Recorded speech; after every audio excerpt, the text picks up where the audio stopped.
আল্লাহর হাবিব এই ব্যবসায়ীদেরকে সুসংবাদ জানিয়ে একটি হাদিস আল্লাহর হাবিব উম্মতের কাছে রেখে গেছেন। আল্লাহর নবী বলেন, আত্তাজিরুস সাদুকুল আমিন, অর্থাৎ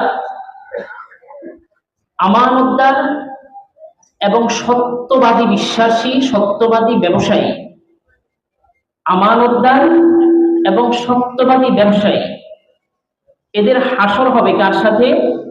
আল্লাহর নবী বলেন, মা'আন নাবিয়্যিন, এক নম্বরে নবীদের সাথে, দুই নম্বরে ওয়াস-সিদ্দীকিন, সত্যবাদীদের সাথে, তিন নম্বরে আল্লাহর হাবিব বলেন ওয়াস-শুহাদা, শহীদদের সাথে, চতুর্থ নম্বরে আল্লাহর হাবিব বলেন ওয়াস-সালিহিন, এবং নেককার বান্দাদের সাথে আমানতদার সত্যবাদী ব্যবসায়ীদের হাসর হবে। সুবহানাল্লাহ। এই আয়াত এবং হাদিসের বিস্তারিত ব্যাখ্যা আসার পূর্বে অন্য একটি বিষয় আপনাদের সাথে আমি সংক্ষিপ্ত আলোচনা করি।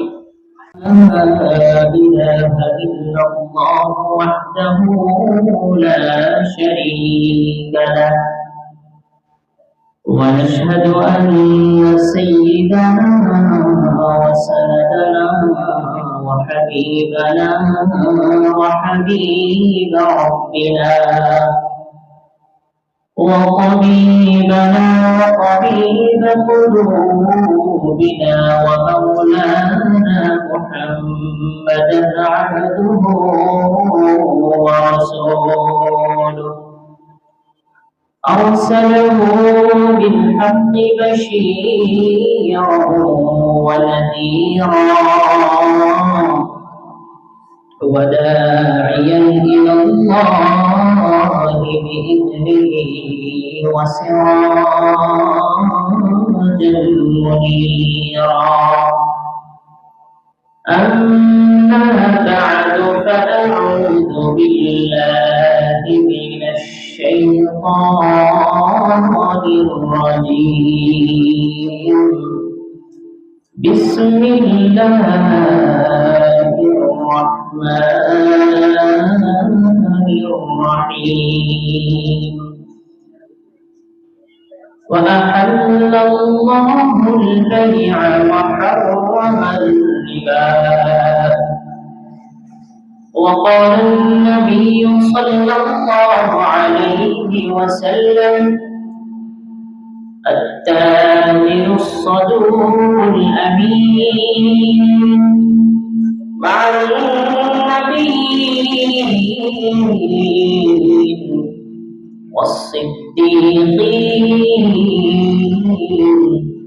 والشهداء والصالحين، أو كما قال النبي عليه الصلاة والسلام. وقال تعالى في شان حبيبه مخبرا وآمرا: إن الله وملائكته يصلون على النبي يا أيها الذين آمنوا صلوا عليه وسلموا تسليما. اللهم صل على محمد وعلى آل محمد كما صليت على إبراهيم وعلى آل إبراهيم إنك حميد مجيد. شكر محمد قولي اللهم بارك على محمد وعلى آل محمد كما باركت على إبراهيم وعلى آل إبراهيم إنك حميد مجيد. रह गया उसमें अदा रोहे बिलाली ना रही, फलसफा रह गया, तलकीन मज़ारी ना रही, बलगल उला बिकमालिही, कशफत तुजा बिजमालिही, हसनत जमीउ खिसालिही, सल्लू अलैहि व आलिहि। रहे मेरा मस्कन हवाली काबा, बने मेरा तन दियारी मदीना, बलगल उला बिकमालिही, कशफत तुजा बिजमालिही, हसनत जमीउ खिसालिही, सल्लू अलैहि व आलिहि। আলহামদুলিল্লাহ। কারওয়ান বাজার ১ নং ডিআইটি মার্কেট ব্যবসায়ী কল্যাণ সমিতির উদ্যোগে আজকের এই বার্ষিক ওয়াজ ও দোয়ার মাহফিলের মুহতারাম সম্মানিত সভাপতি জনাব মোহাম্মদ শাহজাহান ভূঁইয়া সাহেব, আমন্ত্রিত অতিথিবৃন্দ আলহাজ আব্দুল হাকিম বুলবুল সাহেব, আলহাজ শেখ বাচ্চু মিয়া, মোহাম্মদ বিল্লাল হোসেন সহ উপস্থিত মুআজ্জাজ মুকাররম হযরত উলামায়ে কেরাম, দূর দূরান্ত থেকে আগত আল্লাহ পাকের আশিকিন জাকিরিন, মুরব্বিয়ানে আমলবিয়ানে আওয়াম এবং অত্র মার্কেটের সম্মানিত ব্যবসায়ীবৃন্দ, মাইকের আওয়াজ যতদূর যাচ্ছে, যে যেখান থেকে বসে আমাকে শুনছেন, আমাদেরকে দেখছেন, সকলকে প্রথমে আমি আমার অন্তরস্থল থেকে আন্তরিক অভিনন্দন এবং সশ্রদ্ধ সালাম জ্ঞাপন করছি। আসসালামু আলাইকুম ওয়া রাহমাতুল্লাহি ওয়া বারাকাতুহু। শুকরিয়া জ্ঞাপন করছি সেই মহান রব্বে কারীমের দরবারে, যিনি দুনিয়ার অসংখ্য অগণিত প্রতিকূলতাকে পিছনে ফেলে দুনিয়ার সমস্ত কাজ থেকে ফারিগ করে আমাকে আপনাকে জান্নাতের এই বাগিচায় এসে হাজিরি দেওয়ার তৌফিক দিয়েছেন। হাদিসের ভাষ্য মতে গুনাহ মাফের মজলিস, উলামায়ে কেরামের মজলিস, কোরআন ও হাদিসের আলোচনার মজলিস, এক কথায় এই মজলিসে এসে বসলে পরে আল্লাহর হাবিব বলেন সঙ্গে সঙ্গে তার জীবনের সমস্ত সগীরা গুনাহগুলো আল্লাহ তাআলা মাফ করে দেন। এমন একটি মজলিসে আল্লাহ তাআলা আমাকে আপনাকে আসার এবং বসার তৌফিক দিয়েছেন। এজন্য সকলেই হৃদয়কে উজাড় করে রব্বে কারীমের শিখানো ভাষায় কালিমাতুশ শুকর আদায় করছি, আলহামদুলিল্লাহ। আল্লাহুম্মা লাকাল হামদু ওয়া লাকাশ শুকর। আল্লাহ তাআলা আজকে আমাদের এই জান্নাতের বাগানে মাহফিলকে কবুল মঞ্জুর করে, সকলে বলি আমিন।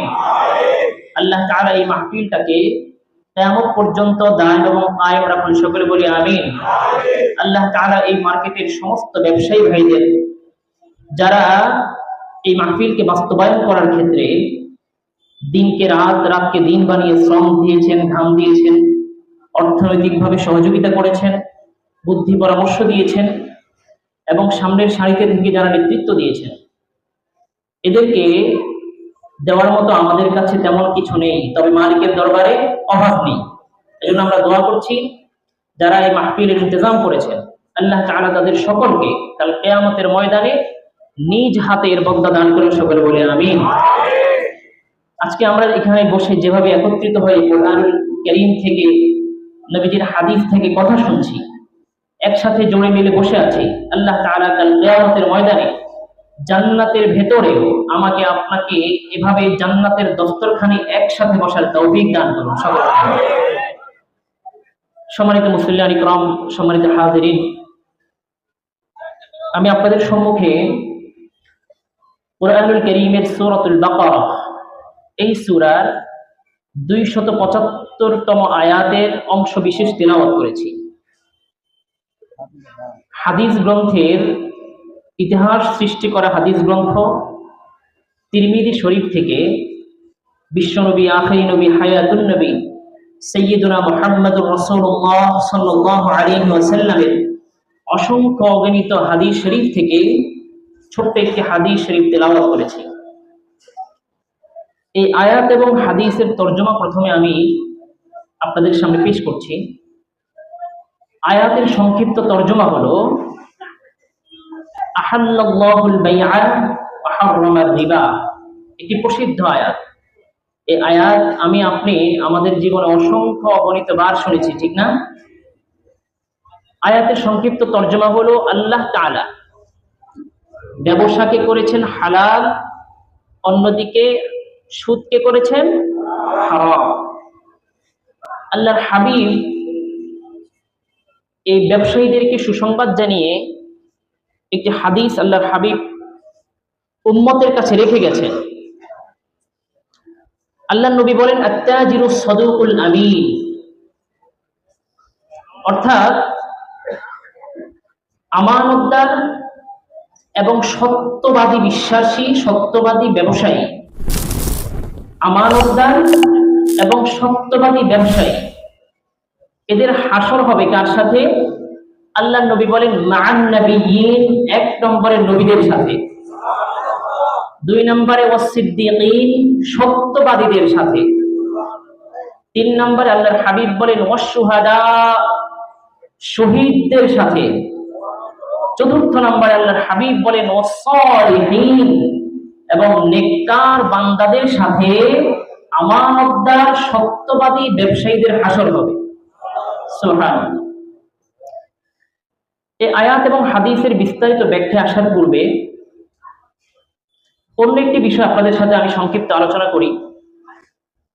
আল্লাহর হাবিব বলেছেন আদ-দুনিয়া মাজরাতুল আখিরাহ, এই দুনিয়াটা হলো ঈমানদারদের জন্য পরকালের খ্যাতি স্বরূপ। অর্থাৎ ঈমানদার এই দুনিয়াতে ফসল ফলাবে, সেই ফসলটাকে আল্লাহ তাআলা যত্ন করে রেখে দিবেন, আর এই ফসলটা আল্লাহ তাআলা মরণের পরে কিয়ামতের ময়দানে যার যার হাতে এই দুনিয়ায় যে ফসল আমরা রোপণ করেছি এর ফলাফল আল্লাহ তাআলা আমাদের হাতে দিবেন। তাহলে এক কথায় যে দুনিয়া হলো ঈমানদারের জন্য আখিরাতের খ্যাতি স্বরূপ। এই দুনিয়াতে থেকেই আখিরাত কামাই করে নিতে হবে। এখন যদি কারো মনে প্রশ্ন জাগে দুনিয়ায় থেকে শুধু আখিরাতে কামাই যদি করি তাহলে দুনিয়াতেও তো চলতে হবে, এর জবাব হলো দুনিয়া যেমনি ভাবে আখিরাত কামাই করার জায়গা, এমনি ভাবে দুনিয়ায় থেকে দুনিয়ায় চলার মতো জীবন উপকরণ এখানে থেকেই কামাই করা সম্ভব। এই দুনিয়াতে থেকেই 10 জন সাহাবায়ে কেরাম জান্নাতের সুসংবাদ প্রাপ্ত হয়েছেন কি হন নাই? তাহলে দুনিয়ায় থেকে তারা দুনিয়াও কামাই করেছেন, আখিরাতও কামাই করেছেন। আল্লাহর হাবিব বলেন এই দুনিয়া হলো মাজরাতুল আখিরাহ, আখিরাতের খ্যাতি স্বরূপ। কৃষক যখন ফসল ফলায়, ওই কৃষকের মাঠে সে যখন বীজ রোপণ করে, ওই ফসলের মাঠে কিন্তু আসল বীজের সাথে আরেকটা জিনিসও গজায়, সেটার নাম হলো আগাছা। চিনি কি আমরা? আগাছা চিনি তো? আমরা সকলেই তো গ্রামের মানুষ, সকলে আমরা আগাছা চিনব। যেমনি ভাবে ফসলের সাথে সাথে এই ফসলকে বিধ্বংসীকরণ আরেকটি জিনিস জমির উৎপাদিত হয়, সেটার নাম হলো আগাছা। যদি ফসল বাঁচাইতে হয় তাহলে এই আগাছা পরিষ্কার করতে হবে কি হবে না? জোরে বলেন। আর যদি আগাছা পরিষ্কার না করি তাহলে আমার ফসল নষ্ট হয়ে যাবে। যদি আমি ফসলটাকে সঠিকভাবে ঘরে উঠাইতে চাই তাহলে আগাছা মুক্ত আমার ক্ষেতটাকে রাখতে হবে, আগাছা পরিষ্কার করে ফেলতে হবে। আর যদি আগাছা পরিষ্কার না করি, একই সাথে আমার জমিনে ফসলও থাকে, আগাছাও থাকে, তাহলে আমি উভয়টিই হারাবো, ফসলও হারাবো, আগাছাও হারাবো, ঠিক না? আর যদি আমার ফসলকে বাঁচাইতে হয়, আগাছা কি করতে হবে? পরিষ্কার করে ফেলতে হবে। আর যদি আমি বলি না, আগাছাও সরাবো না, তারপরে কি করব না, ফসলও ফলাবো, তাহলে আমার ফসলও হবে না, আমার এই খ্যাতি দ্বারা কোনো উপকার আমি হাসিল করতে পারবো না। তদ্রুপ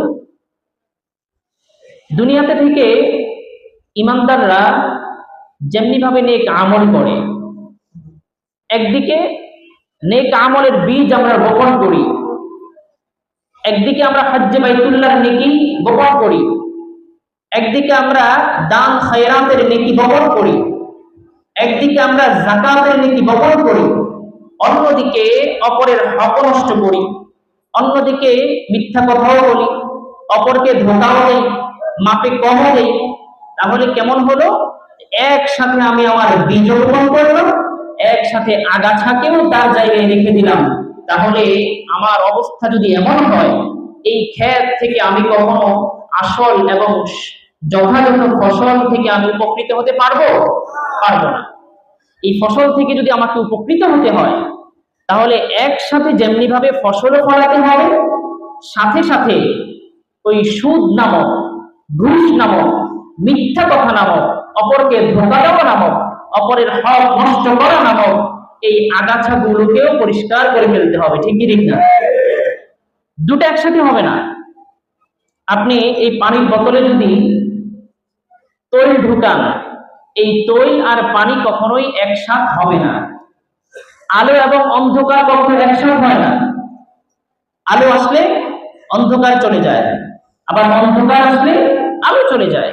এই দুটি বিপরীত জিনিস একটি একটির সাথে কখনোই একত্রিত হবে না। তদ্রুপ আমি একদিকে নেক আমল করব, অন্যদিকে গুনাহ করব, একদিকে আমি দান খয়রাত করব, অন্যদিকে মিথ্যা কথা বলে বলে অন্যের হক নষ্ট করে করে আমার নেকিগুলোকে নষ্ট করে ফেলবো।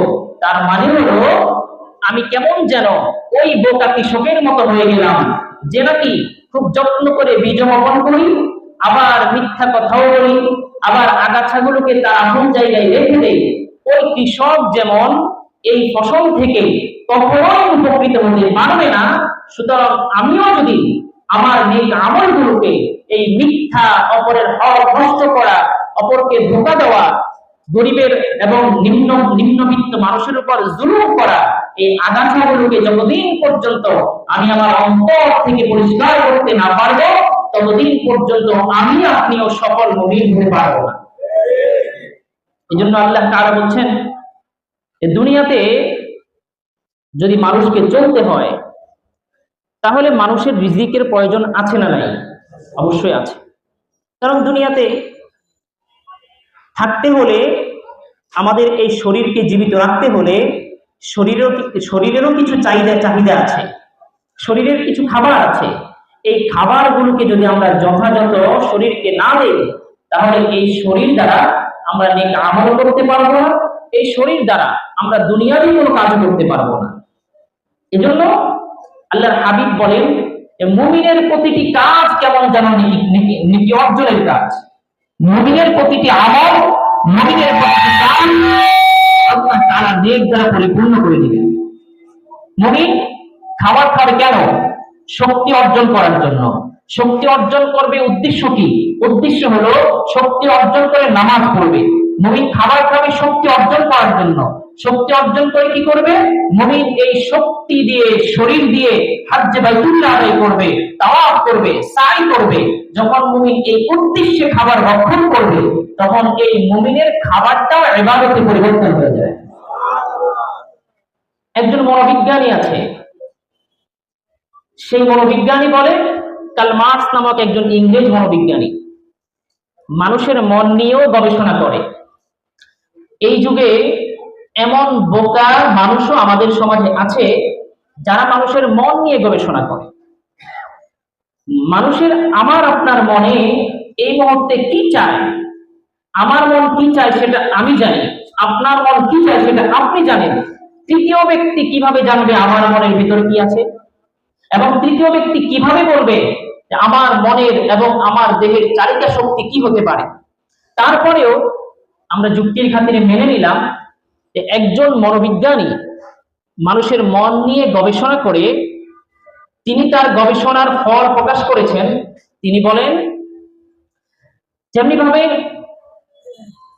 একটা প্রাইভেট কার, একটা মোটর সাইকেল, একটা যানবাহন চলতে গেলে তেলের প্রয়োজন আছে না নাই? আছে। এই যে আমাদের চতুর্পাশে লাইট জ্বলছে, এই লাইট গুলো আলো দিতে হলে একটা জিনিসের প্রয়োজন আছে, সেটা না কারেন্ট, বিদ্যুৎ। বিদ্যুৎ ছাড়া লাইট আলো দিবে? আলো দিবে না। এই যে আমি আপনাদের সামনে মাইকের মাধ্যমে কথা বলছি, যদি এখানে বিদ্যুতের সংযোজন না হতো তাহলে আমি সারাদিন চিল্লালেও এই মাইক আওয়াজ দিত না, আপনাদের পর্যন্ত আওয়াজ পৌঁছতো না। সুতরাং তিনি বলেন, মানুষের মনেরও একটা চালিকা শক্তি আছে। প্রতিটি মানুষকে তার জীবনের শুরু থেকে শেষ পর্যন্ত একটা শক্তি, যেটা তাকে চালিকা শক্তি বলে, যেটা তাকে পরিচালনা করে শেষ পর্যন্ত নিয়ে যায়। আর তিনি বলেন, কার্ল মার্কস বলেন, যে মানুষের মনের এই চালিকা শক্তি, এই শক্তি হলো খাবার। তিনি বলেন কি? খাবার। এই খাবার যদি মানুষ গ্রহণ না করে তাহলে তার শরীর দুর্বল হয়ে যাবে, তার প্রাণ নাশ হয়ে যাবে, সে ইন্তেকাল করবে। আরেকজন বিজ্ঞানী বলেন, আরেকজন মনোবিজ্ঞানী বলেন যে না, মানুষের মনের যে চালিকা শক্তি, এই চালিকা শক্তি হলো জেদ। জেদ বুঝেন? মানে বিজয় হওয়া একটা ভাব, একটা রাগ, একটা জেদ থাকে যে আজকে আমি একতলা বিল্ডিং করেছি, এটাকে কিভাবে 2 তলা 3 তলায় পরিণত করা যায়। আমার পাশের বাড়ির বাড়িওয়ালা 5 তলা বিল্ডিং করেছে, আমারটা কিভাবে 10 তলা করা যায়। এই যে একটা জেদ, বিজয় হওয়ার একটা ভাব, এই শক্তি, এই ক্ষমতা মানুষকে চালিয়ে নিয়ে যায়। আরেকজন বিজ্ঞানী, সিগমন্ড ফ্রগ নামে একজন বিজ্ঞানী আছে, সে বলে না, ওরা দুইজন যা বলেছে দুটোই মিথ্যা। মানুষের মনের চালিকা শক্তি হলো, মানুষের মনের চালিকা শক্তি হলো মানুষের যৌবিক চাহিদা, মানুষের যৌন শক্তি। সে মানুষের এই যৌবিক চাহিদাকে 5 ভাগে বিভক্ত করে। আর একটা ভাগ যদি দুর্বল হয়ে যায় তাহলে সেই মানুষটা বিকল হয়ে যায়, সেই মানুষটা অচল হয়ে যায়, তার মনের চালিকা শক্তি নষ্ট হয়ে যায়, সেই মানুষটা মৃত্যুবরণ করে। তো ইসলাম কি বলে জানেন? ইসলাম বলে এই 3টা যা বলেছে, এই 3টা হলো গাধা। 3টা কি? গাধা। ইসলাম বলে মানুষের মনের চালিকা শক্তি খাবার নয়, মানুষের চালিকা শক্তি জেদ নয়, মানুষের চালিকা শক্তি যৌন শক্তিও নয়, বরং মানুষের মনের চালিকা শক্তি হলো ভালোবাসা। মানুষের মনের চালিকা শক্তি ভালোবাসা। ইসলাম বলে, কোরআন বলে, এটা আমার কথা নয়। ইসলাম বলে এই 3টার কথা অনর্থক। মানুষের মনের চালিকা শক্তি হলো ভালোবাসা। এই ভালোবাসা যদি কারো অন্তরে থাকে, এই ভালোবাসা তার জীবনের শুরু থেকে শেষ পর্যন্ত তাকে পরিচালনা করে নিয়ে যায়। এই ভালোবাসার কথা বললে যুবক ভাইয়ের মনে মনে খুশি হয়। খুশি হওয়ার কিছু নেই। ভালোবাসার ব্যাখ্যা কি? ভালোবাসা পবিত্র হতে পারে, ভালোবাসা অপবিত্র হতে পারে।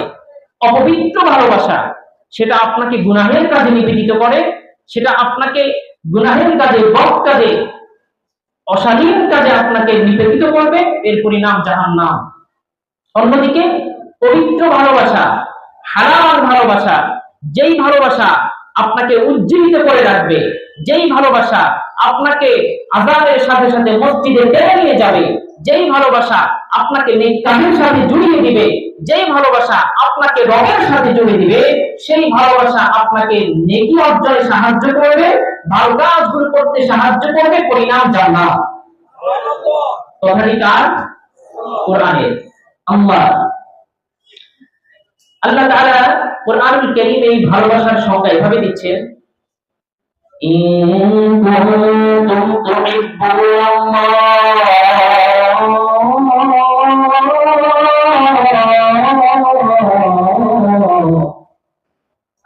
আল্লাহ তাআলা বলেন, হে আমার হাবিব, আপনার উম্মতরা যদি আল্লাহকে ভালোবাসতে চায় তাহলে আপনি আপনার উম্মতদেরকে জানিয়ে দেন, ইন কুনতুম তুহিব্বুনাল্লাহ, তারা যদি আমি আল্লাহর ভালোবাসা অর্জন করতে চায়, তারা যদি আমি আল্লাহকে ভালোবাসতে চায়, আপনি বলে দিন ফাত্তাবিউনি, তোমরা আমি নবীর ইত্তেবা করো, অনুসরণ করো। আমি নবীর ইত্তেবা অনুসরণ করলে কি হবে? আল্লাহ তাআলা বলেন ইউহিব্বুকুমুল্লাহ। আল্লাহ তাআলা বলেন, হে আমার হাবিব, আপনি আপনার উম্মতদেরকে জানিয়ে দেন, তারা যদি আমি আল্লাহর ভালোবাসা পেতে চাই, আপনি বলেন ফাত্তাবিউনি, তোমরা আমি নবীর ইত্তেবা করো। আমি নবীর অনুসরণ করলে কি হবে? আল্লাহ তাআলা বলেন ইউহিব্বুকুমুল্লাহ। আমি নবীর ইত্তেবা করার মাধ্যমে আল্লাহর ভালোবাসা অর্জন হয়ে যাবে। हकीकत से तो दुनिया बेखबर है, दुनिया की नुमाइश पर नजर है। नबी गोया कि अज दुनिया जुदा बाश, बहर पहाड़ी के बाशी बा खुदा बाश। আমার মুসলমান ভাইরা, আমার বাবাজিরা, তাহলে সংক্ষিপ্ত আলোচনার মাধ্যমে আমরা বুঝতে পারলাম মানুষের জীবনের একটা চালিকা শক্তির প্রয়োজন আছে না নাই?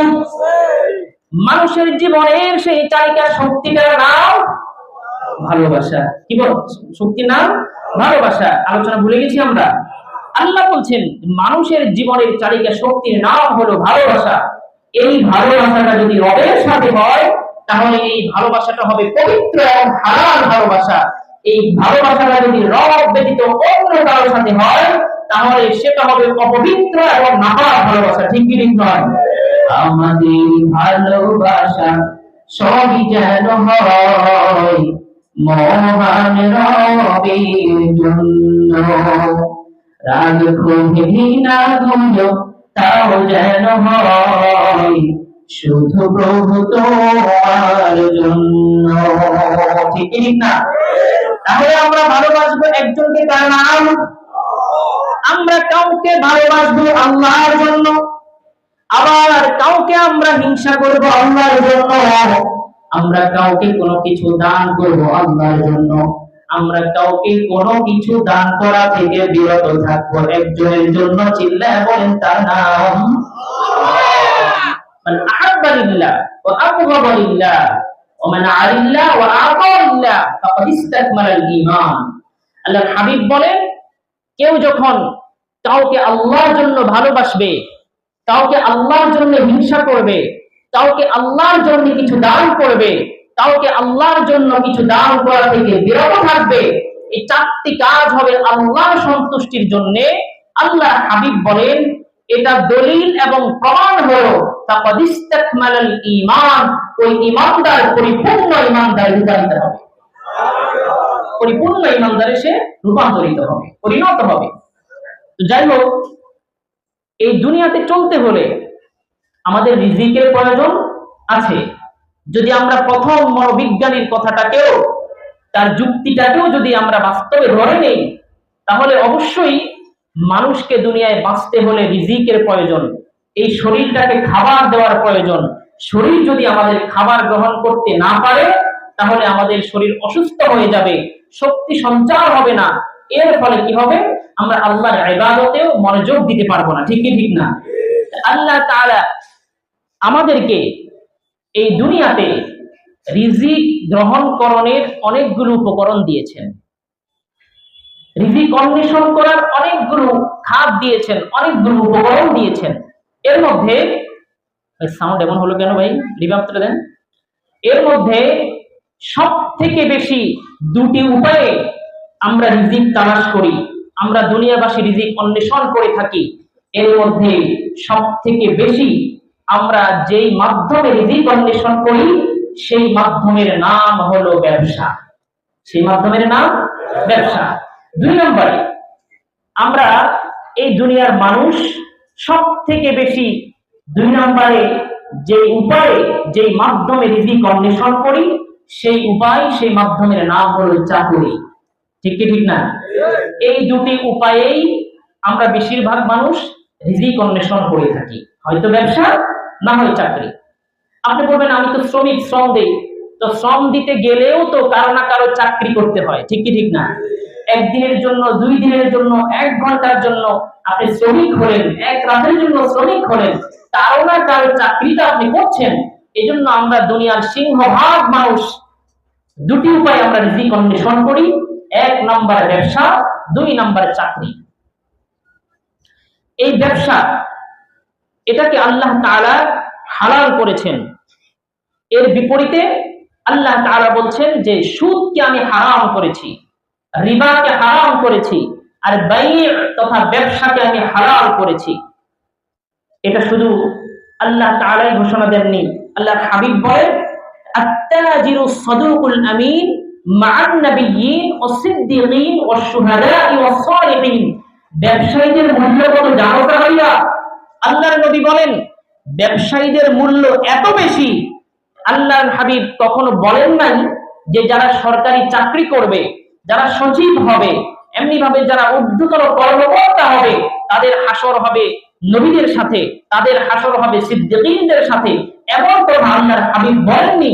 আল্লাহর হাবিব ব্যবসায়ীদেরকে এই সুসংবাদ দিয়েছেন, এই ঘোষণা দিয়েছেন যে কোন ব্যবসায়ী যদি সত্যবাদিতার সাথে, আমানতদারিতার সাথে তার ব্যবসায়িক কার্যক্রম পরিচালনা করে, তার হাসর হবে নবীদের সাথে, তার হাসর হবে সিদ্দীকীনদের সাথে, তার হাসর হবে শহীদদের সাথে, তার হাসর হবে নেককার গোলাম ইমানদারদের সাথে। সুবহানাল্লাহ। এজন্য অধিকাংশ নবীগণ, এই দুনিয়াতে যত পয়গম্বরের আগমন ঘটেছে অধিকাংশ পয়গম্বরগণ স্বহস্তে উপার্জন করেছেন, নিজ হাতকে কাজে লাগিয়ে তারা জীবিকা নির্বাহ করেছেন।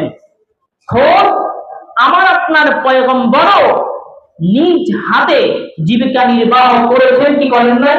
করেছেন। আমাদের আদি পিতা বাবা আদম আলাইহিস সালাতু ওয়াস সালাম একজন কিষান ছিলেন, একজন কৃষক ছিলেন। তিনি কৃষিকাজে লিপ্ত ছিলেন। তার ছেলে হাবিল বকরি চড়াতেন, রাখাল ছিলেন। আল্লাহর হাবিব বলেন, হাদিস শরীফের মধ্যে আল্লাহর হাবিব বলেন অধিকাংশ পয়গম্বর হয়তো কৃষিকাজে লিপ্ত ছিলেন, না হয় মেষ চড়িয়েছেন, বকরি চড়িয়েছেন, রাখালের কাজ করেছেন, না হয় ব্যবসা করেছেন।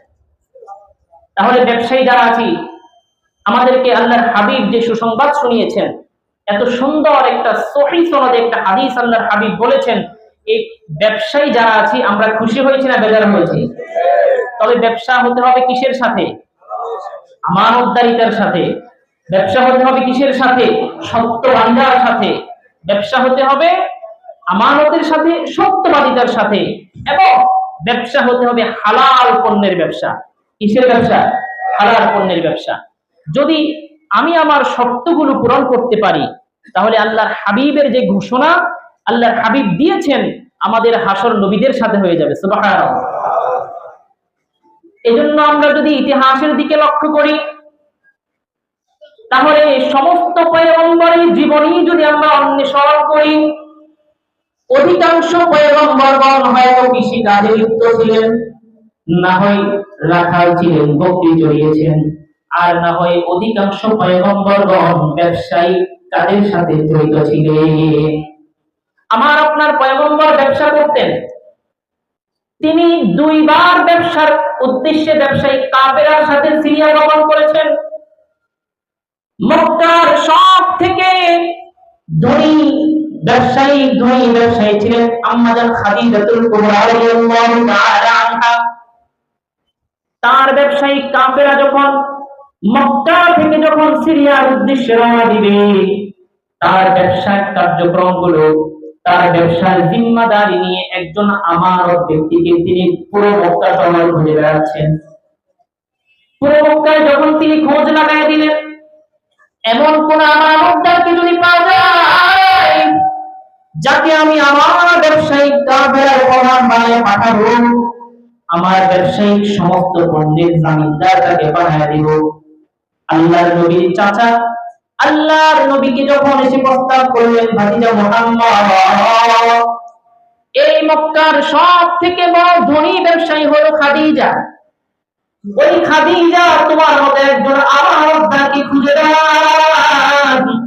মুহাম্মদ, তুমি যদি রাজি হয়ে যাও তবে খাদিজার সমস্ত ব্যবসায়িক মালামাল জিম্মাদার তোমাকে বানায়া সিরিয়ায় পাঠাবি। আল্লাহর হাবিব এই প্রস্তাব গ্রহণ করে নিলেন এবং এই খাদিজাতুল কুবরা রাদিয়াল্লাহু তাআলা আনহার ব্যবসায়িক পণ্য নিয়ে মক্কার ব্যবসায়িক কাফেলাদের সাথে আল্লাহর হাবিব সিরিয়া গমন করে ব্যবসা বাণিজ্য পরিচালনা করে মক্কায় যখন ফিরে আসলেন, আম্মাজান খাদিজাতুল কুবরা দেখলেন যতগুলো ব্যবসায়িক কাফেলা গিয়েছে সব থেকে বেশি লাভবান হয়েছে নবী মুহাম্মদ সাল্লাল্লাহু আলাইহি ওয়াসাল্লাম। মুহাম্মদ মিদে হামদে খুদাবাস खुदा मदहे आफरी मुस्तफा बास मोहम्मद अरबी है वो नबी रस्ते पे शुरा मोहम्मद अरबी है वो नबी रस्ते पे शुरा आलम हुआ उसकी पैदाइश से उजाला आलम हुआ उसकी पैदाइश से उजाला शफीउल उमम हमारा नबी रोज क़ियामत शफाअत करेगा अल्लाह के पास गुनाहगार उम्मत शफाअत करेगा अल्लाह के पास गुनाहगार उम्मत। আমার মুসলমান ভাইরা, আমার বাবাজিরা, সিরিয়া থেকে আগত সমস্ত ব্যবসায়িক কাফেলাকে যখন মক্কার মানুষ যখন আহলান সাহলান স্বাগতম জানাতে লাগলেন, এই কাফেলাগুলোর মধ্যে সবথেকে লাভবান কাফেলা ছিল আম্মাজান খাদিজাতুল কুবরার কাফেলা। আর এই কাফেলার জিম্মাদার যিনি ছিলেন, তিনি ছিলেন আমার আপনার পয়গম্বর নবী মুহাম্মদুর রাসূলুল্লাহ সাল্লাল্লাহু আলাইহি ওয়াসাল্লাম। তাহলে আমার নবী ব্যবসা করেছেন কি করেন নাই? জোরে বলেন। নবীজি ব্যবসায়ী ছিলেন কি ছিলেন না? তাহলে নবীজি যেইভাবে তার ব্যবসায়িক কার্যক্রম পরিচালনা করেছেন সেইভাবে যদি আমি আপনি এই কারওয়ান বাজারে সেইভাবে ব্যবসা পরিচালনা করতে পারি, তাহলে নবীজি বলেন তুমি ব্যবসায়ী, আমি নবীর সাথে তোমার হাসর হয়ে যাবে। এরপরে যদি আমরা সমস্ত সাহাবীদের দিকে লক্ষ্য করি, আল্লাহর নবীর যত সাহাবী ছিলেন সব সাহাবীদের ইতিহাস যদি আমরা তালাশ করি, তাহলে আমরা দেখতে পাই অধিকাংশ সাহাবায়ে কেরাম তারা পেশায় একজন সৎ এবং সফল ব্যবসায়ী ছিলেন। হযরত আবু বকর রাদিয়াল্লাহু তাআলা আনহু কাপড়ের ব্যবসা করতেন। কাপড়ের ব্যবসা করতেন। একদিন কাপড়ের গাইড কাঁধে নিয়ে, কাপড়ের বস্তা কাঁধে নিয়ে বাজারে যাচ্ছেন। পথিমধ্যে আরেকজন সাহাবী, সম্ভবত ওমর ইবনে আব্দুল সম্ভবত আব্দুল্লাহ ইবনে ওমর অথবা অন্য কোন সাহাবী জিজ্ঞেস করলেন, খলিফাতুল মুসলিমিন, আপনি কাঁধে এত বড় বোঝা নিয়ে কোথায় যান? আবু বকর রাদিয়াল্লাহু তাআলা আনহু বলেন, কেন? আমার গন্তব্য হলো বাজার। বলেন, কেন? আপনি নিজে ব্যবসা করবেন? সিদ্দিক আকবর বলেন, অবশ্যই আমি নিজেই বাজারে বসে ব্যবসা করব, কাপড়ের ব্যবসা করব। সাহাবী বলেন, আপনি খলিফাতুল মুসলিমিন, আপনি এই পুরো অঞ্চলের শাসক, আপনি আর আপনি ব্যবসা করবেন? আপনি নিজে বসে ব্যবসা করবেন বাজারে বসে বসে? হযরত আবু বকর বলেন, কেন? আমি যদিও এই পুরো জাহানের শাসক হই, তাহলে এই পুরো জাহানের শাসক হয়ে এই ক্ষমতায়, এই পাওয়ারে রাষ্ট্রের খাদ্যাগার থেকে, রাষ্ট্রের খাজানচিখানা থেকে টাকা নিয়ে আমি আমার সংসার পরিচালনা করব। রাষ্ট্রের সমস্ত মানুষের হক যেখানে নিহিত আছে, তাহলে কিয়ামতের ময়দানে এর হিসাব কে দিবে? তুমি দিবে না আমি দিব? অতএব আমি নিজে ব্যবসা করছি, আমি নিজ হাতে ব্যবসা করে টাকা উপার্জন করব, টাকা উপার্জন করে আমি আমার সংসার পরিচালনা করব। তাহলে আবু বকর রাদিয়াল্লাহু তাআলা আনহুর মতো সাহাবী ব্যবসা করেছেন কি করেন নাই? করেছেন। এমনি ভাবে যদি আমরা আল্লাহর নবীর সাহাবী হযরত ওমরের দিকে তাকাই, হযরত ওমর রাদিয়াল্লাহু তাআলা আনহু অনেক বড় ব্যবসায়ী ছিলেন। হযরত ওমর রাদিয়াল্লাহু তাআলা আনহু কাপড়ের ব্যবসা করতেন, কাপড়ের ব্যবসা। আল্লাহর নবী যখন তাবুক যুদ্ধে যখন সাহাবীদের কাফেলা যখন বেঈমানদের মোকাবেলা করার জন্য যায়, রোম পারস্যের 3 লক্ষ সৈন্যের মোকাবেলা যখন তাবুক যুদ্ধে যখন মুসলমানদের কাফেলা রওনা দিবে, আল্লাহর নবী সাহাবীদেরকে একত্রিত করে বললেন, সবাই চাঁদা দাও, চাঁদা দাও, তার কাছে কি আছে সবকিছু নিয়ে আসো, সবকিছু নিয়ে এখানে জমা করো, তোমার এই সামানার মাধ্যমে সাহাবীরা যুদ্ধে যাবে। হযরত ওমর তার সমস্ত সম্পত্তির অর্ধেক নিয়ে আসলেন। তার যত ব্যবসায়িক পণ্য ছিলেন, যত টাকা ছিলেন, যত সম্পদের মালিক ছিলেন, হযরত ওমর তার জীবনের অর্জিত সমস্ত সঞ্চিত অর্থের অর্ধেক আল্লাহ নবীর সামনে দিয়ে দিলেন। এরপরে হযরত উসমান গনি রাদিয়াল্লাহু তাআলা আনহুর পালা যখন আসলো, আল্লাহর নবী যখন বললেন, হে আমার উসমান, কাফেররা তাবুক যুদ্ধে ইমানদের মোকাবেলা করার জন্য রওনা হবে, কিভাবে তুমি কাফেরকে সহযোগিতা করবে বলো? হযরত ওসমান তো এমন একজন মানুষ যার ব্যাপারে আল্লাহর হাবিব বলেন, ইন্না লিকুল্লি নাবিয়্যিন রাফীকা ওয়া ইন্না রাফীকি ফিল জান্নাতি উসমান। আল্লাহর নবী বলেন, সমস্ত নবীদের জন্য একজন করে বন্ধু থাকবেন, বন্ধু, সমস্ত নবীদের একজন করে সঙ্গী থাকবে, আর আমি যখন জান্নাতে যাব আমার সঙ্গী হবে আমার সাহাবী ওসমান। এই ওসমানকে আল্লাহ তাআলা এত সম্মান দিয়েছেন, এত মর্যাদাবান করেছেন।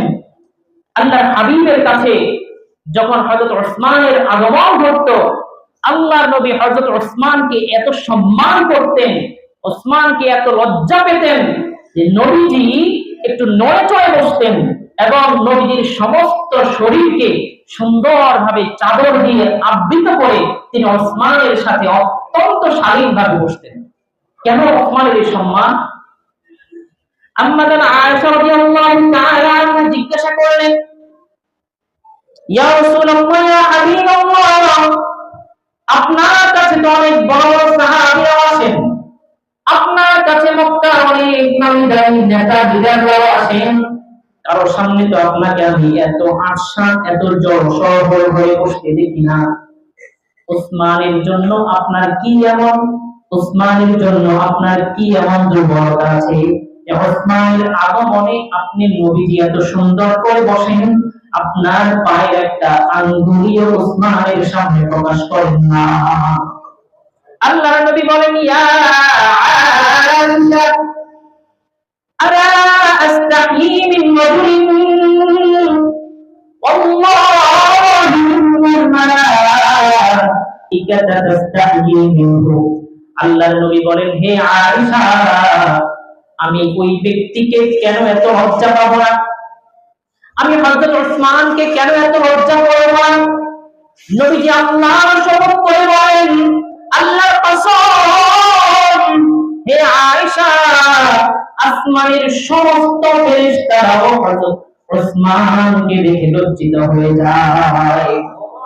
মানে হযরত ওসমানের মর্যাদা আল্লাহর কাছে এত বেশি, এই ওসমানকে আল্লাহ তাআলা যেমন ধনী বানিয়েছেন, যেমন সম্পদের মালিক বানিয়েছেন, এই ওসমানের সাথে আল্লাহর সাথে সম্পর্কটাও এত গভীর, এত শক্ত ছিল যে ওসমানের এই মর্যাদার কারণে আসমানের সমস্ত ফেরেশতারাও হযরত ওসমানকে দেখে লজ্জিত হতো। হাই হাই, ওসমান কি পরিমাণ নেক অর্জন করেন, কি পরিমাণ আল্লাহর কাছাকাছি হয়ে গেছেন, আমরা ফেরেশতারা কোনো গুনাহ না করেও হযরত ওসমানের মতো মর্যাদার অধিকারী আমরা হতে পারি। আল্লাহর নবীর সাহাবী হযরত ওসমান, এই ওসমান রাদিয়াল্লাহু তাআলা আনহু নবীজি যখন তাবুকের যুদ্ধে কাফেরা যাবে, সমস্ত সাহাবীরা যখন যার যার কাছে যার যার বাড়িতে যা আছে সবকিছু নিয়ে যখন মসজিদে নববীতে জড়ো করতে লাগলেন, আল্লাহর নবী বলেন, ওসমান, তুমি কিভাবে কাফেরাকে সহযোগিতা করবে? আল্লাহর নবীর সাহাবী হযরত ওসমান রাদিয়াল্লাহু তাআলা আনহু আল্লাহর নবীকে বলেন, ইয়া রাসূলুল্লাহ, ইয়া হাবিবাল্লাহ, তাবুকের যুদ্ধে আমাদের কতজন মুসলমান ভাই লড়া করবেন? আল্লাহর নবী বলেন 30,000 সৈন্যের কাফেলা তাবুকের যুদ্ধে তাবুকের রণাঙ্গনে রওনা হবেন। হযরত ওসমান বলেন, ইয়া রাসূলুল্লাহ, ওই তাবুকের যুদ্ধে 30,000 মুসলিম সৈন্যের অর্ধেকের জিম্মাদারি আমি ওসমান নিয়ে নিলাম। তাহলে হযরত ওসমান কম ধনী ছিলেন নাকি বেশি ধনী ছিলেন? 30,000 সৈন্যের অর্ধেকের জিম্মাদারি হযরত ওসমান নিজের ঘাড়ে নিয়ে নিলেন। তার মানে কয় হাজার? 15,000 মুসলিম সৈন্যের জিম্মাদারি হযরত ওসমান নিয়ে নিলেন। হযরত ওসমান বলেন, ইয়া রাসূলুল্লাহ, এই 15,000 সৈন্যের সমস্ত যুদ্ধাস্ত্র, সমস্ত যুদ্ধের সরঞ্জামাদি আমি ওসমান ব্যবস্থা করব। 15,000 সৈন্যকে 15,000 উট দেব, উট শেষ হয়ে গেলে ঘোড়া দেব, ঘোড়সাওয়ার দেব। তারপরে এই 15,000 সৈন্যের 3 মাসের খাবারের খরচ আমি ওসমান বহন করব। এত পরিমাণ সম্পদের মালিক আল্লাহ তাআলা তার আল্লাহর হাবিবের সাহাবীকে বানিয়েছেন। তিনিও কার্পণ্যতা করেন নাই, সত্যভাবে আমানতদারিতার সাথে ব্যবসা করেছেন, কাপড়ের ব্যবসা করেছেন, খেজুরের ব্যবসা করেছেন। ব্যবসা করে এত অঢেল সম্পত্তির মালিক আল্লাহ তাকে বানিয়েছেন যে তিনি তাবুকের 15,000 সৈন্যের 15,000 সাওয়ারির ব্যবস্থা করলেন, পাশাপাশি 15,000 সৈন্যের 3 মাসের খাবারের ব্যবস্থাও তিনি করে দিলেন। হযরত ওসমান যখন ইন্তেকাল করেন, তখন হযরত ওসমানের রেখে যাওয়া সম্পত্তির পরিমাণ কি ছিল জানেন? হযরত ওসমান যখন এই দুনিয়া থেকে ইহকাল গমন করেন, পরকাল গমন করেন, ইহকাল থেকে, তখন হযরত ওসমানের রেখে যাওয়া সম্পত্তির পরিমাণ বর্তমান বাজার মূল্য হিসেবে 40 লক্ষ কোটি টাকা ছিল। কত ছিল? 40 লক্ষ নয়, 40 লক্ষ কোটি টাকা ছিল। আজকে আমাদের রাষ্ট্রীয়ভাবে যখন বাজেট হয়, কত হয়? 8,000 লক্ষ, 6,000 লক্ষ, এরকম বাজেট হয়। 6,000 লক্ষ কোটি, 8,000 লক্ষ কোটি সামথিং। হযরত ওসমানের রেখে যাওয়া সম্পত্তির পরিমাণ ছিল 40 লক্ষ কোটি টাকা। এই টাকাগুলো, এই সম্পত্তি হযরত ওসমান অর্জন করেছেন চাকরি করে নয়।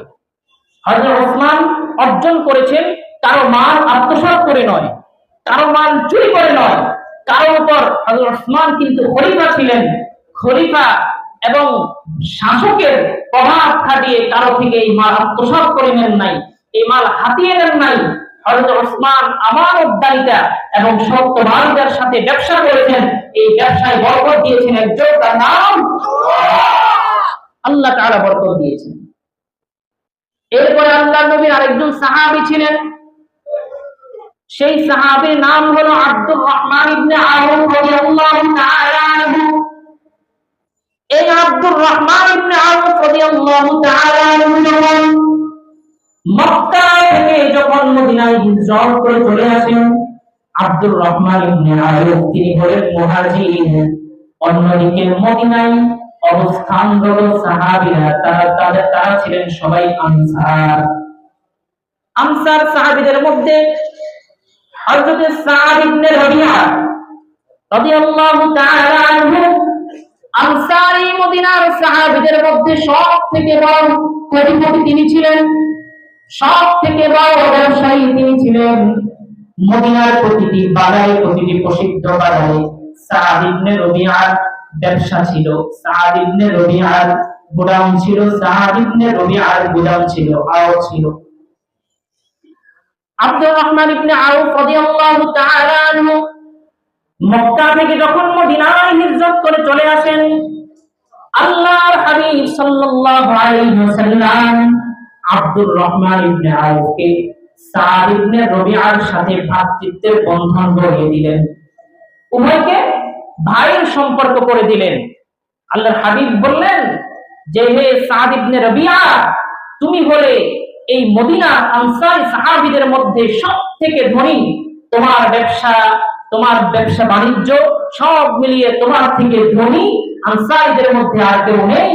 অন্যদিকে এই তার সমস্ত সম্পত্তি ছেড়ে এসেছে আব্দুর রহমান ইবনে আউফ, আমি তাকে তোমার ভাই বানিয়ে দিলাম, তুমি যেভাবে তাকে খুশি করার সেইভাবে তাকে খুশি করো।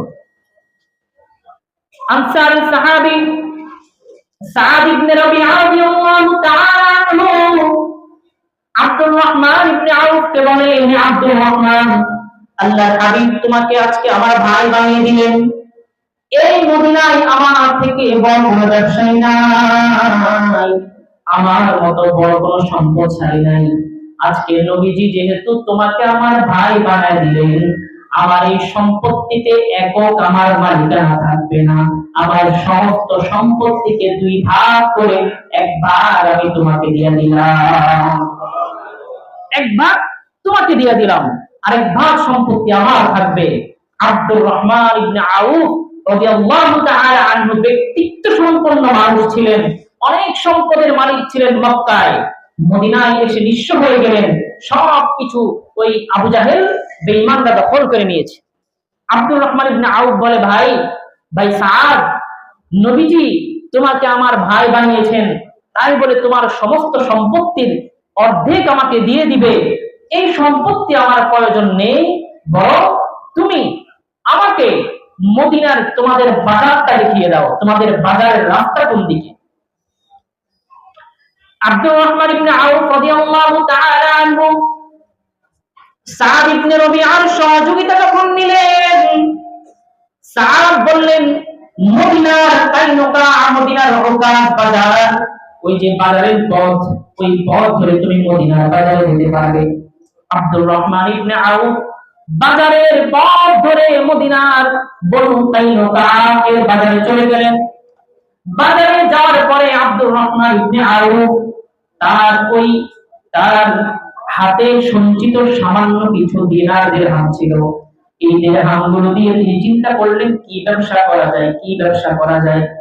তিনি এই চিন্তা করে সামান্য পরিমাণে পনির এবং ঘিয়ের ব্যবসা শুরু করে দিলেন। যেহেতু মক্কা ছেড়ে বাড়িঘর ছেড়ে চলে আসবেন, তার কাছে তেমন কোনো সম্পত্তি ছিল না, সামান্য কিছু টাকা দিয়ে তিনি পনির এবং ঘিয়ের ব্যবসা শুরু করলেন। আজকে আমাদের অবস্থা হলো, আমরা যখন কোনো ব্যবসা শুরু করার জন্য ইচ্ছা করি, কোনো ব্যবসা শুরু করার জন্য যখন ইচ্ছা পোষণ করি, শুরুতেই আমরা নিয়োগ করি 10 লক্ষ টাকা দিয়ে ব্যবসা শুরু করতে হবে, অথচ আমি 10,000 টাকার মালিকও নয়। তখন কি করি? সর্বপ্রথম গিয়ে ওই যে কিস্তির দ্বারস্থ হই, আমাকে 10 লক্ষ টাকা দেন, সুদের উপরে টাকা নিয়ে আমি ব্যবসা শুরু করি। ঠিক কি ঠিক না? শুরুই করি আমরা সুদ দিয়ে। অথচ আব্দুর রহমান ইবনে আউফ এই চিন্তা করেন নাই, সামান্য টাকা আছে, এই টাকা দিয়ে কি পণ্য কিনবো, কি ব্যবসা করব। তিনি যদি চিন্তা করতেন আমার লক্ষ লক্ষ টাকা হাতে হবে, অনেক পণ্য একসাথে ক্রয় করব, তবেই তো আমি বেশি লাভবান হতে পারবো, সামান্য টাকা দিয়ে কি করব, এই চিন্তা আব্দুর রহমান ইবনে আউফ করেন নাই। যেই টাকা ছিল ওই টাকা দিয়ে পনির এবং ঘি কিনে ব্যবসা শুরু করলেন মদিনার বাজারে।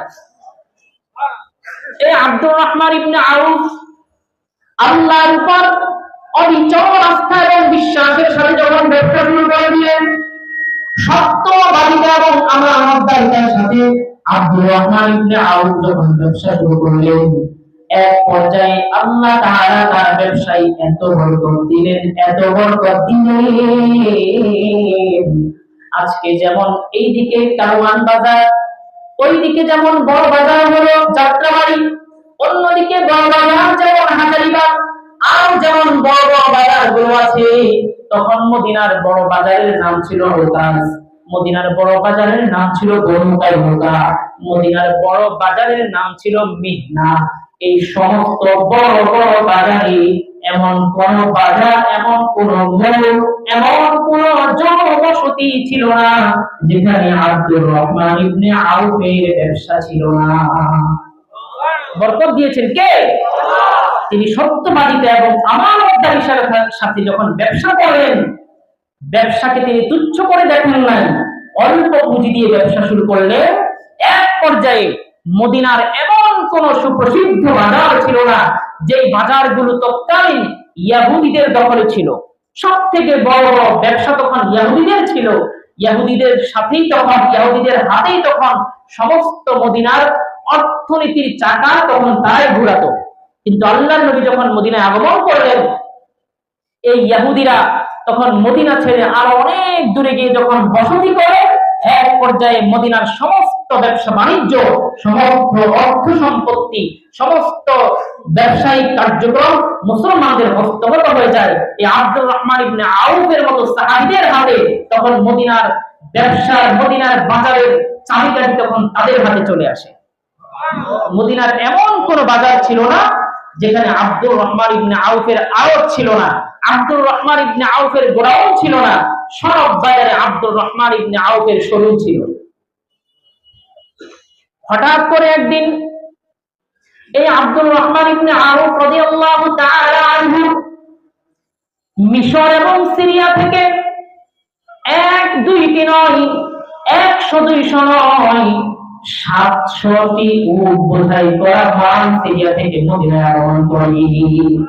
কয়টি? 700টি। 700টি উট বোঝাই করা পণ্য মদিনায় যখন প্রবেশ করতে থাকে, 700 উট যখন মরুভূমিতে চলে, আপনারা দেখেছেন উট কিন্তু সিরিয়াল মেনটেন করে চলে, ঠিক না? একটা একটার পিছনে লাইন ধরে কাতার ধরে চলতে থাকে। মদিনায় যখন 700 উটের বিশাল কাফেলা, বাণিজ্যিক কাফেলা প্রবেশ করছে, বলেন তো দেখি কত কিলোমিটার লম্বা হবে? কত কিলোমিটার লম্বা হবে?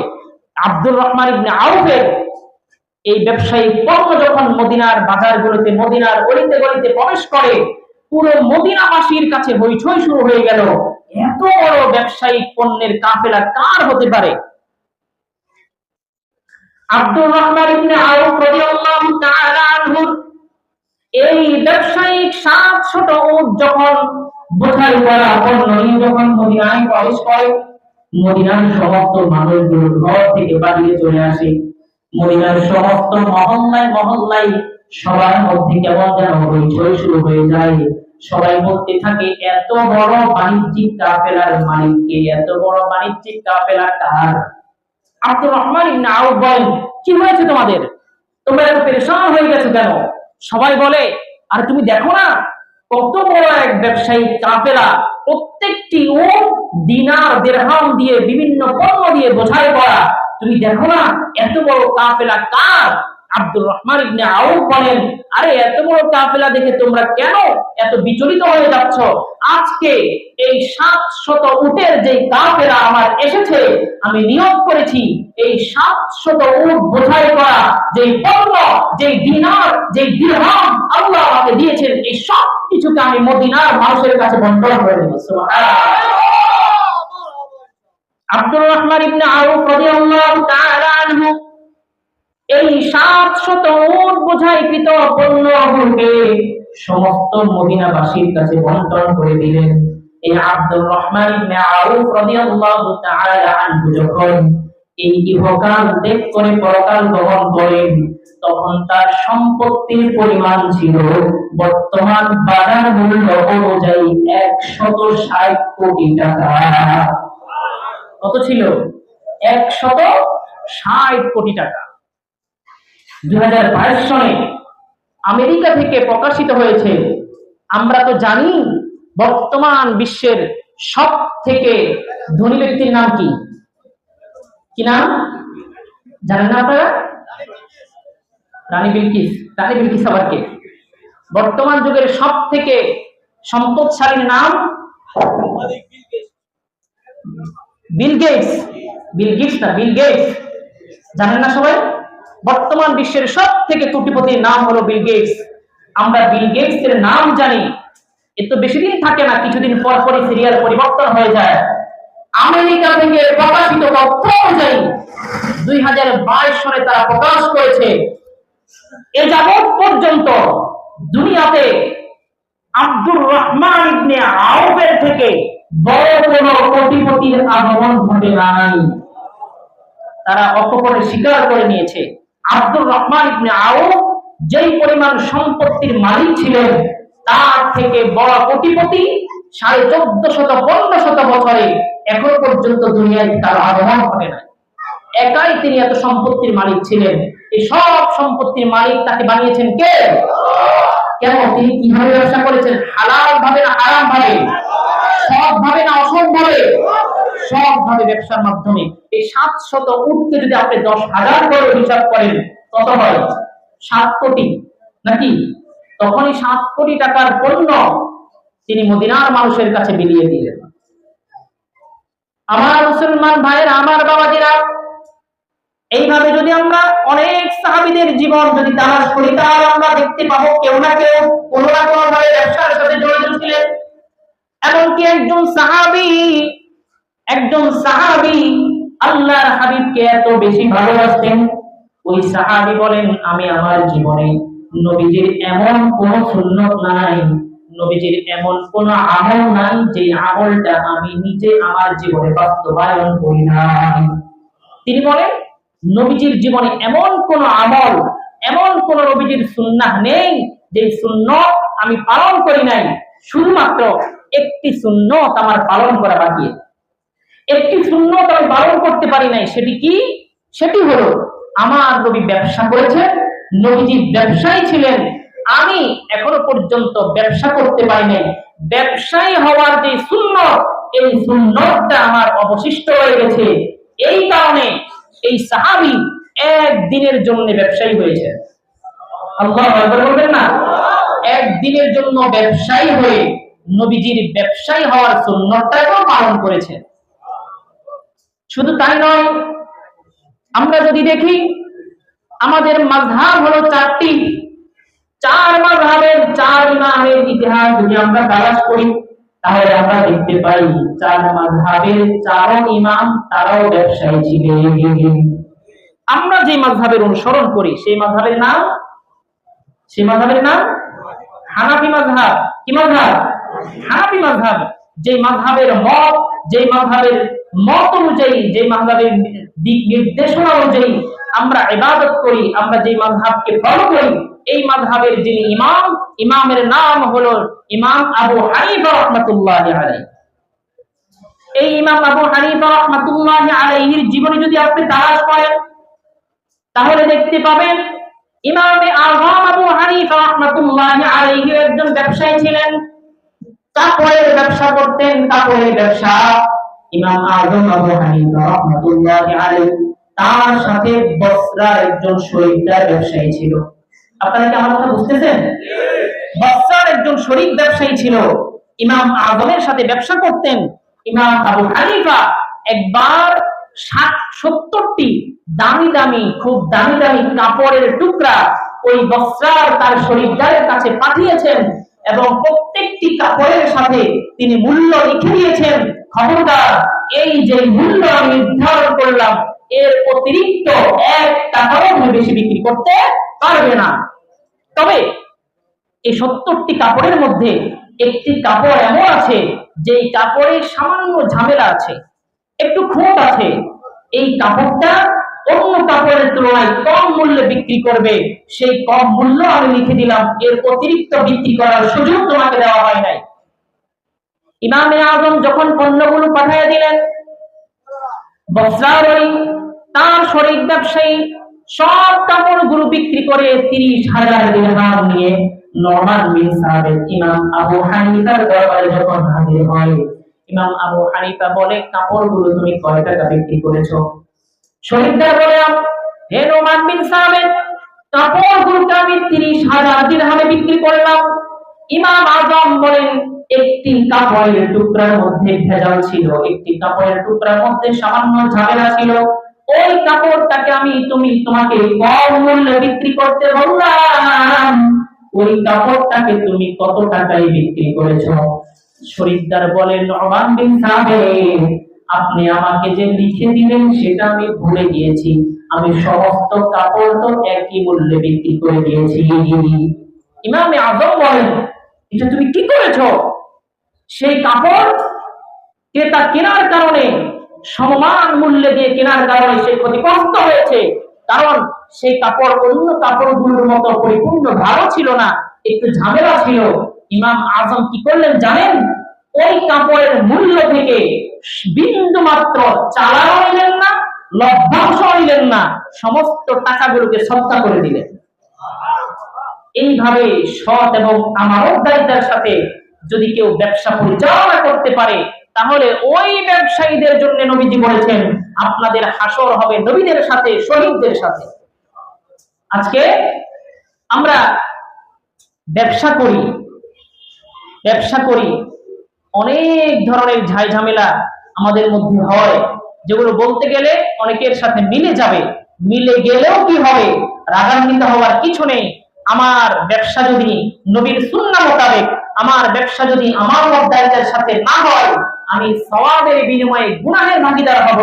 আল্লাহর হাবিব বলেন, যেই ব্যবসায়ী তার গ্রাহকের সাথে, যেই বিক্রেতা ক্রেতার সাথে যখন ব্যবসায়িক কার্যক্রম করবে হাসি মুখে করবে, যখন টাকা নিবে হাসি মুখে নেবে, যখন তাকে পণ্য দিবে হাসি মুখে নেবে, ওই ব্যবসায়ীর প্রতি সর্বসময় সর্বদা আল্লাহর আরশ থেকে রহমত নাযিল হতে থাকে।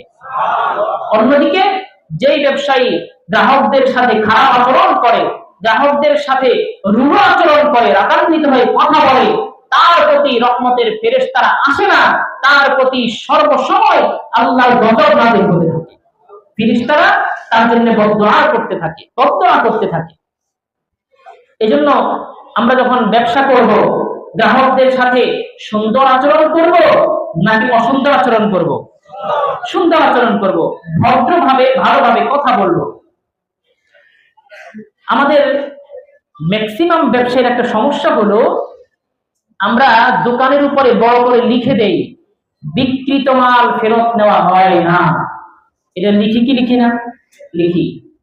এই কথাটি হাদিসের বৈপরীত্য কথা, হাদিসের সাথে নবীজির কথার সাথে সাংঘর্ষিক কথা। নবীজি বলেন, কেউ যদি বিক্রিত মাল ফেরত নেওয়ার ঘোষণা দেয় এবং বিক্রিত মাল কোনো সমস্যা থাকার কারণে ক্রেতা যখন তাকে ফেরত দিবে, এর বিনিময়ে সে যদি ক্রেতাকে এর সব মূল্য ফেরত দিয়ে দেয়, তাহলে বিক্রি না হলেও তার আমলনামায় সচ্চার সওয়াব লিপিবদ্ধ করা হবে। আর আমরা আমাদের দোকানের সাইনবোর্ডে লিখে দেই বিক্রিত মাল কি করা হয় না, ফেরত নেওয়া হয় না। লিখে দিবেন অবশ্যই বিক্রিত মাল ফেরত নেওয়া হয়।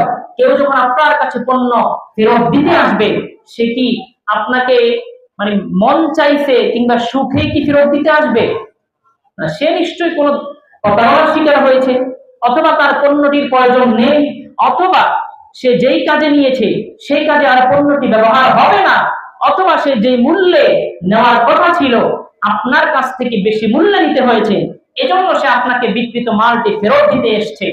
আপনি লিখে দিলেন বিক্রিত মাল ফেরত নেওয়া হয় না, লোকটি কষ্ট পেয়ে চলে গেল। এতে করে লোকটি যদি মনে আঘাত যায়, আপনি গুনাহের ভাগীদার হবেন। নবীজি বলেন, যদি আপনি তাকে ফেরত দিয়ে দেন, তাহলে কমপক্ষে বিক্রি না হলেও কিসের সওয়াব হবে?